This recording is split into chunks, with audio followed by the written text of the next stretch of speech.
여러분 안녕하십니까? 미국의 고고도 미사일 방어체계 사드의 한반도 배치론이 북한의 4차 핵실험 이후 다시 고개를 들었습니다. 대통령이 신년 기자회견에서 안보와 국익에 따라 사드 도입을 검토할 수 있다고 말했습니다만 이번엔 미국의 싱크탱크인 전략국제문제연구소 CSIS가 사드의 한반도 배치를 공개적으로 권고했습니다. 네, 하지만 중국이 예민하게 반응하고 있는데요. 재점화되고 있는 사드 배치 문제, 한국국가전략연구원 문성무 통일전략센터장과 함께 짚어보겠습니다. 네, 안녕하십니까? 네, 안녕하십니까? 네, 우선 이 고고도 미사일 방어체계 사드가 어떤 것인지 시청자분들을 위해서 좀 설명을 좀 해주시죠. 예, 지금 이제 이 사드라고 하는 것은 지금 화면에서도 보고 계십니다만 이 터미널이라고 하는 것은 미사일이 발사돼가지고 정점을 찍어서 내려오는 단계를 얘기합니다. 그게 터미널이고요. 하이 애티튜드라고 하는 것은 높은 고도의 지역을 방어하는 사드는 기본적으로 방어 무기입니다. 적의 미사일을 방어해서 요격하는 무기다 이렇게 보시면 됩니다. 높이가 그 높은 고도라는 게 어느 정도를? 높이는 지금 이제 이 그림에서 보시는 것은 사드에 연동된 엑스밴드 레이더의 그 탐지 범위를 얘기하고 있어요. 약 한 1000km 범위. 우리가 북한을 이제 중심적으로 이 탐지하는 데는 한 600km 정도로 조정을 해서 사용을 하는데 질문하신 최대 요격 고도는 한 150km 정도 됩니다. 그렇군요. 미국의 CSIS, 그러니까 전략국제문제연구소가 이 사드의 한반도 배치를 권고하고 나서면서 이 문제가 재점화되고 있는데요. 관련 내용 보시죠. 미국의 싱크탱크인 전략국제문제연구소 CSIS가 고고도 미사일 방어체계, 즉 사드의 한반도 배치를 공식 권고했습니다. 북한 김정은 정권의 갑작스런 붕괴 가능성을 제시하며 미군의 미사일 방어 능력을 강화해야 하기 위해 배치해야 한다는 겁니다. 이에 앞서 박근혜 대통령도 신년 기자회견에서 사드 배치에 대한 새로운 입장을 밝혔는데요. 이 북한의 핵 또 미사일 위협 이런 것을 우리가 감안해 가면서 우리의 안보와 국익에 따라서 검토해 나갈 것입니다. 이어 미국 백악관 국가안보회의 선임국장인 존 울프스탈도 필요성을 언급하고 나섰습니다. 만약 사드 배치가 필요하거나 한미일 사이에 그런 요구가 있다면 사드는 핵 억지와 미군 보호 측면에서 역할이 있을 것이라고 말했습니다. 하지만 이런 사드 언급에 대해서 중국 정부는 예민한 반응을 보였습니다. 一国在谋求其自身安全时，必须考虑别国的安全利益以及地区的和平稳定。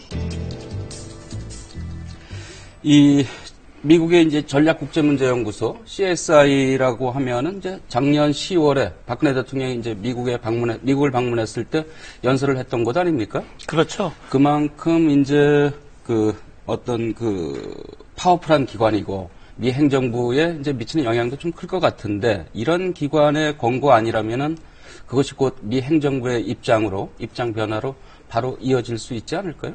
예, 그건 이제 좀 두고 봐야 될 것 같은데요. 일단 미 국방부에서 의회 요구에 따라서 국방부에서 이제 CSIS, 미국의 3대 싱크탱크입니다. 특히 안보 정책과 관련해서. 따라서 그동안 중요한 정책 연구들을 해왔고 제시를 해왔는데 아마도 이것은 미 의회라든지 여러 가지 검토 과정을 거쳐서 미국의 입장이 정리가 되겠습니다만 어쨌든 공신력 있는 안보정책기관에서 이것을 언급했다고 하는 것은 최근에 북한의 4차 핵실험, 특히 김정은의 예측 불가한 그런 특성, 그런 것들을 감안했을 때 만약에 김정은이 핵탄두를 탑재한 미사일을 갑자기 발사한다면 한반도에 거주하고 있는 미국 국민과 주한미군의 안전이 위험할 수 있다라고 하는 부분들을 아마 염두에 둔 그런 제안이 아닐까 하는 생각이 드는데요.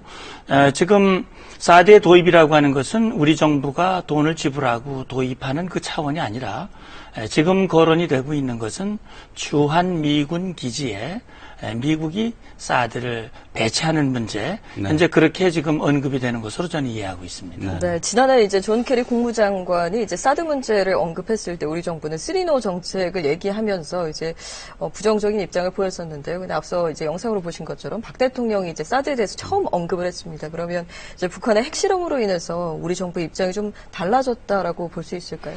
예, 이제 북한의 핵 문제가 이제는 아주 최대 또 가장 이 긴급한 우리에게 위협이 된 거예요. 네. 그런 차원에서 대통령도 이제 안보와 국익 차원에서 검토하겠다 얘기했거든요. 안보의 위협이 그만큼 높아진 만큼 이 국익에 따라서 사실은 이 요청도 또 협의도 결정도 하지 않았다고 하는 것이 이제 3NO 정책인데 따라서 이것은 이제는 더 이상 그렇게만 하기에는 너무 북한의 핵미사일 위협이 가시화되고 있기 때문에 이제는 안보 문제가 더 크다면 여러 가지 중국의 반발이라든지 이런 것이 있습니다만 우리가 적극적으로 검토할 필요가 있다라고 하는 입장을 좀 더 진전된 입장을 대통령이 언급하신 것이 아닌가 생각이 됩니다. 네.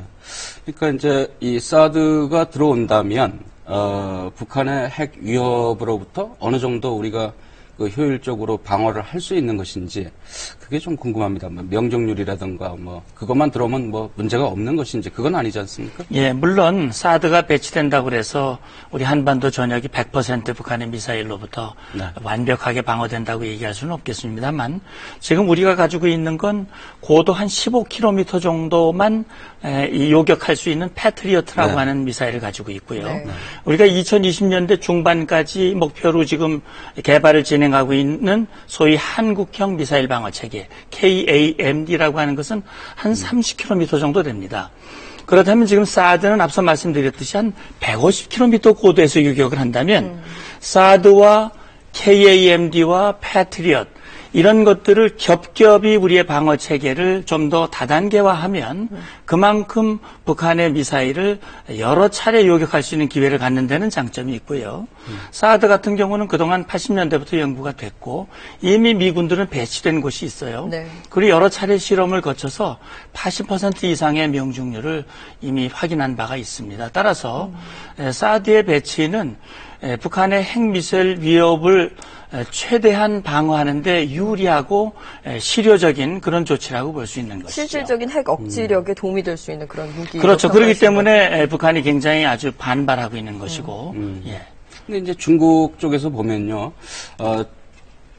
그 엑스밴드 레이더, 그 말씀도 하셨습니다만은 중국 쪽에서는 한 국가가 안전을 도모할 때는 다른 국가의 안전 문제도 고려를 해야 된다. 뭐 이런 아주 좀 예민한 반응을 내놨어요. 원론적으로 맞는 얘기입니다. 한 국가의 안전이 다른 국가의 위협이 된다면 그건 곤란하겠죠. 그런데 중국 대변인의 언급에는 좀 모순이 있다고 생각이 돼요. 왜 그러냐면 사드는 앞서 말씀드렸듯이 방어 무기입니다. 북한이 핵미사일을 쐈을 때 그걸 요격을 해서 우리의 위협을 최대한 안전하게 만들기 위한 방어 무기이기 때문에 그 방어 무기가 중국을 위협하는 것은 결코 아니거든요. 중국이 우리 한반도를 향해서 공격하려고 하는 의도가 없다면 사드가 중국에게 위협이 될 리가 없는 것이죠. 중국은 엑스밴드 레이더가 중국의 군사 배치라든지 이런 걸 꼼꼼히 감시하기 때문에 위협이라고 얘기를 하는데 엑스밴드 레이더는 북한의 미사일을 향해서 촘촘하게 정밀하게 탐지하기 위한 목적이기 때문에 중국 지역을 탐지하기 위한 엑스밴드 레이더가 아닙니다. 중국 지역의 정찰은 그거 아니더라도 얼마든지 정찰 감시 자산이 있는 거예요. 그렇기 때문에 사드에 대한 많은 오해들이 있고 그런 오해를 지금 중국이 언급을 하고 있는데 제가 볼 땐 중국의 많은 전문가들은 아마 그 사실을 잘 알고 있을 겁니다. 제가 생각할 때는 중국이 민감하게 반응하는 것은 한미 동맹의 밀착 이런 것들을 더 좀 껄끄러워하는 것이 아닌가 하는 생각이 듭니다. 네, 사실 뭐 중국 관계에 대해서 더 여쭤볼 말이 있는데 일단은 박근혜 대통령이 오늘 북핵 문제 해결에 있어서 6자 회담이 아닌 5자 회담에 대한 언급을 했습니다. 그 화면 보시고 얘기 이어가겠습니다. 6자 회담은 지난 8년여간 개최되지 못하고 있습니다. 회담을 열더라도 북한의 비핵화에 도움이 되지 못한다면 실효성 문제가 제기될 수밖에 없습니다.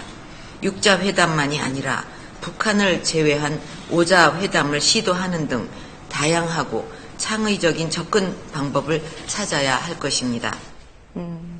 뭐 여기에 포함되지는 않았지만 여기 말씀 내용 중에 북한 핵 문제는 결국 북한 문제를 해결하는 차원에서 접근해야 한다라는 언급이 있었습니다. 어떤 의미라고 보십니까? 예, 그러니까 이제 육자회담이 2005년부터 열렸고 9.19 성명이라든지 2.13 합의 여러 가지 합의가 나왔습니다만 사실 육자회담이 북한의 핵개발, 핵실험을 막지 못한 것은 현실적인 결과란 말이죠. 그리고 육자회담이 2008년 이후 열리지 않고 있습니다. 거의 지금 8년 동안. 네. 따라서 육자회담이 실용성이 떨어진 것은 맞다.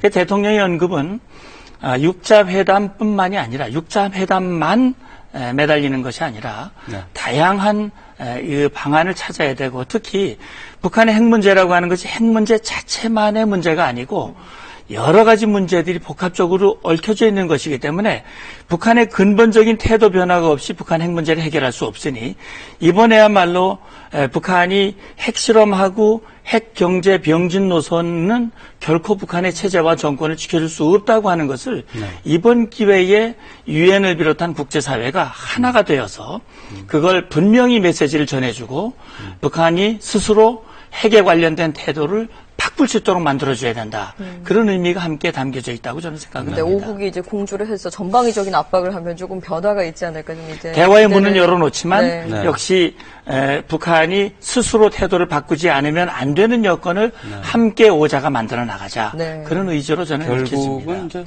중국의 태도가 좀 문제일 텐데 북한을 제외하고 오자의 중국이 어느 정도로 어떻게 나올지 이 실현 가능성을 어떻게 보십니까? 예, 물론 오자회담이라고 하는 자체가 열릴지 여부는 현재로서는 장담할 수 없습니다. 왜냐하면 중국은 육자회담을 지금도 강조를 하고 있거든요. 네. 만약에 그렇다면 중국이 북한을 육자회담에 끌어낼 수 있어야 합니다.